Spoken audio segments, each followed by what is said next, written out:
So here's 3 guitar neck diagrams. We've got the 3rd, 5th, 7th, 9th and 12th frets marked. This top line represents the thinnest string, which we call the 1st string, and therefore our fattest string, our 6th string, is just here. We're looking at the major pentatonic scale, and I'm going to use an example of G. Here's our G note on our 6th string. Colour that in because that's our root note. And the major pentatonic's got a lovely symmetry about it as we go up the neck, which you'll hopefully realise as we look at this. So we go up 2 frets, our 2nd there, go up another 2 frets, we've got a 3rd, and we simply go southward onto our 5th string. It's our 5th and our 6th, and then southward again to take us back to our root note, but an octave higher. One of the downsides, I guess maybe you could think, of the major pentatonic scale is that it doesn't have a 4th. So in the key of G, if you think of almost any song you know in the key of G, it will tend to have what we call the primary chords, which are the 1st, 4th and 5th. So in the key of G, that would be a G, a C and a D. However, the major pentatonic, the G major pentatonic scale, doesn't have a C in it, and that's probably why many people tend to favour the minor pentatonic scale and other scales which do have a 4th.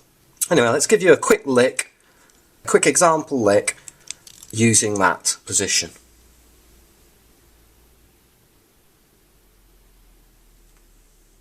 So our major pentatonic scale in the key of G is a G.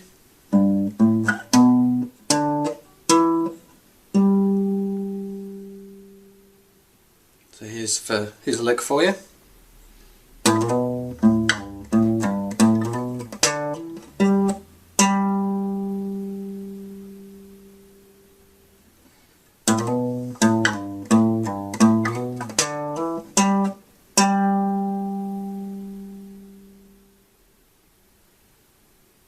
And just one more.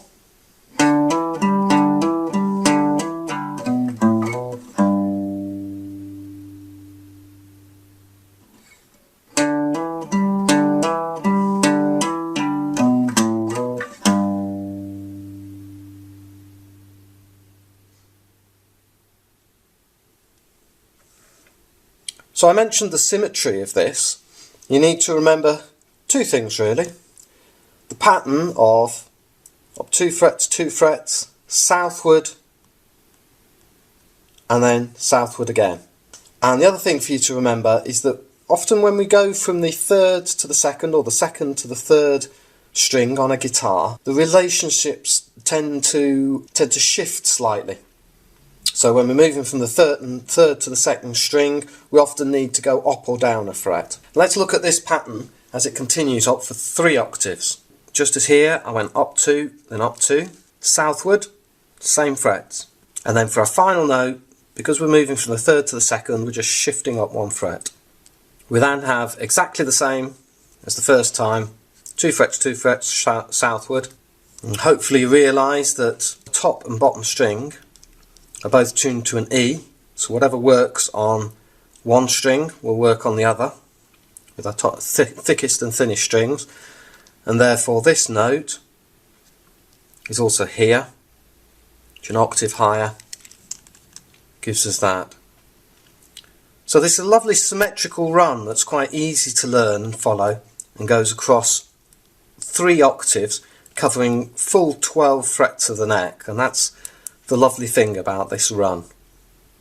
I just want to give you a couple more licks around this position here. A couple of popular major pentatonic licks.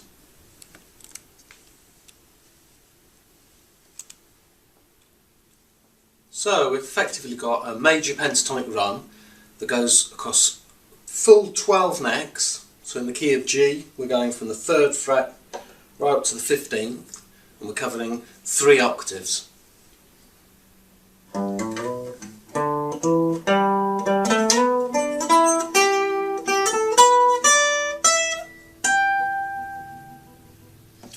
And this position here, so that's my middle finger on a root note, this position is generally favoured by B.B. King in particular, and he combined some of the sort of major and minor pentatonic scales around here. Let's have a look just at major pentatonic at the moment.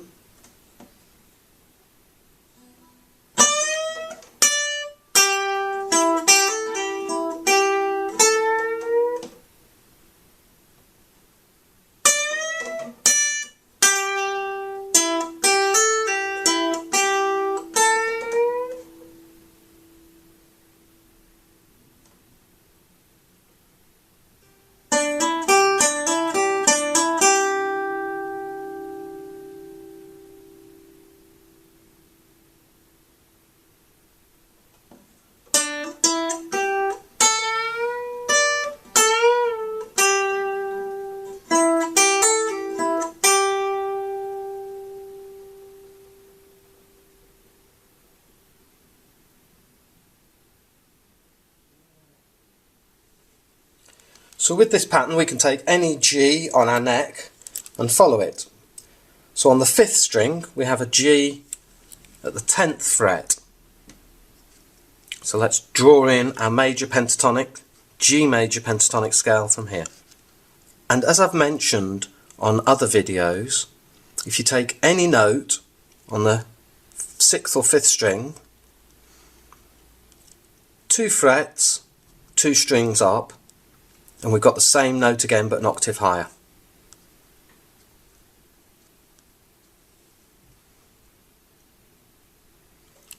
We have another G, of course, here, and as I've mentioned, when we shift from the 3rd to the 2nd string, we go up a fret. So these might not be particularly recognisable to you, these positions. However, if we put them together, then something becomes apparent, which is often a revelation to guitarists. So I'm just going to add, this is the 12th fret, whatever is going on here is also exactly the same here. So I'm going to repeat these few notes down here.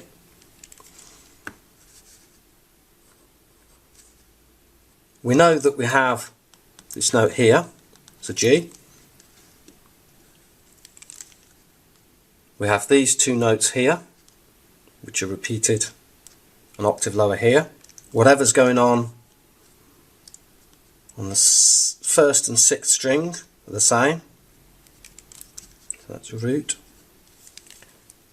Now what we have here is something that many people regard as the minor pentatonic box. The root notes are in different places, so you would normally think of this, say, or you may well recognise this as the E minor pentatonic box, in which case your root notes would be here, here and here. And what's going on here is that the notes of E minor pentatonic are exactly the same as the notes of G major pentatonic. You may have heard of the term relative major and relative minor before. E minor and G major are related in that they share exactly the same notes. Bottom line, if you know your minor pentatonic scale, then you also know your major pentatonic scale, even if you don't realise it. So here's a couple of licks, major pentatonic licks, using this shape that you may well be familiar with.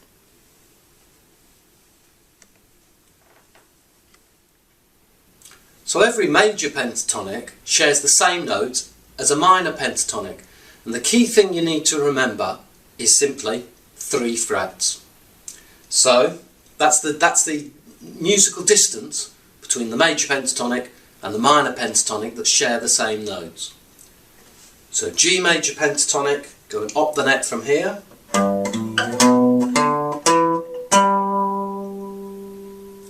shares exactly the same notes as the E minor pentatonic.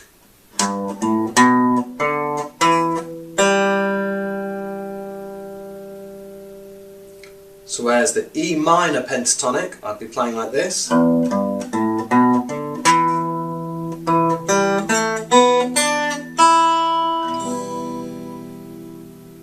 G major pentatonic, if I just start on a G and end on a G,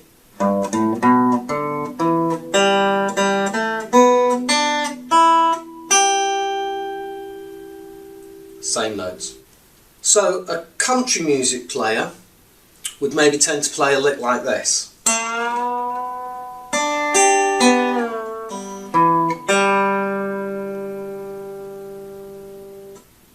So it's bending up to this note, which is the same as the second string open.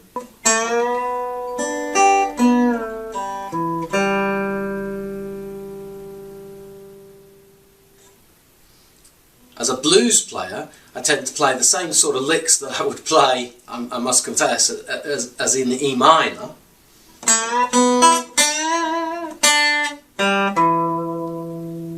I'd play that if I was in E, and when I'm playing in G, I often simply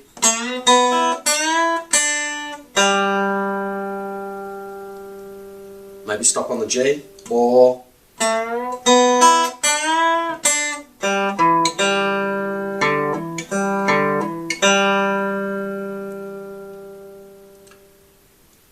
so what you need to do is take the licks that you know, for instance, that you'd normally play with the E minor pentatonic, and adapt those slightly for when you're playing in the key of G major.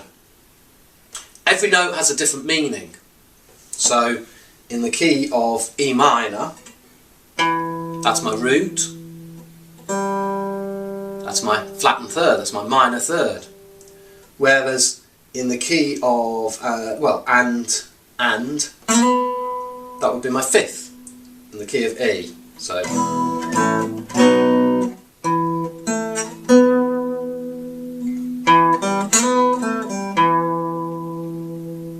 now in the key of G major, this note's now my root note, that's my major third.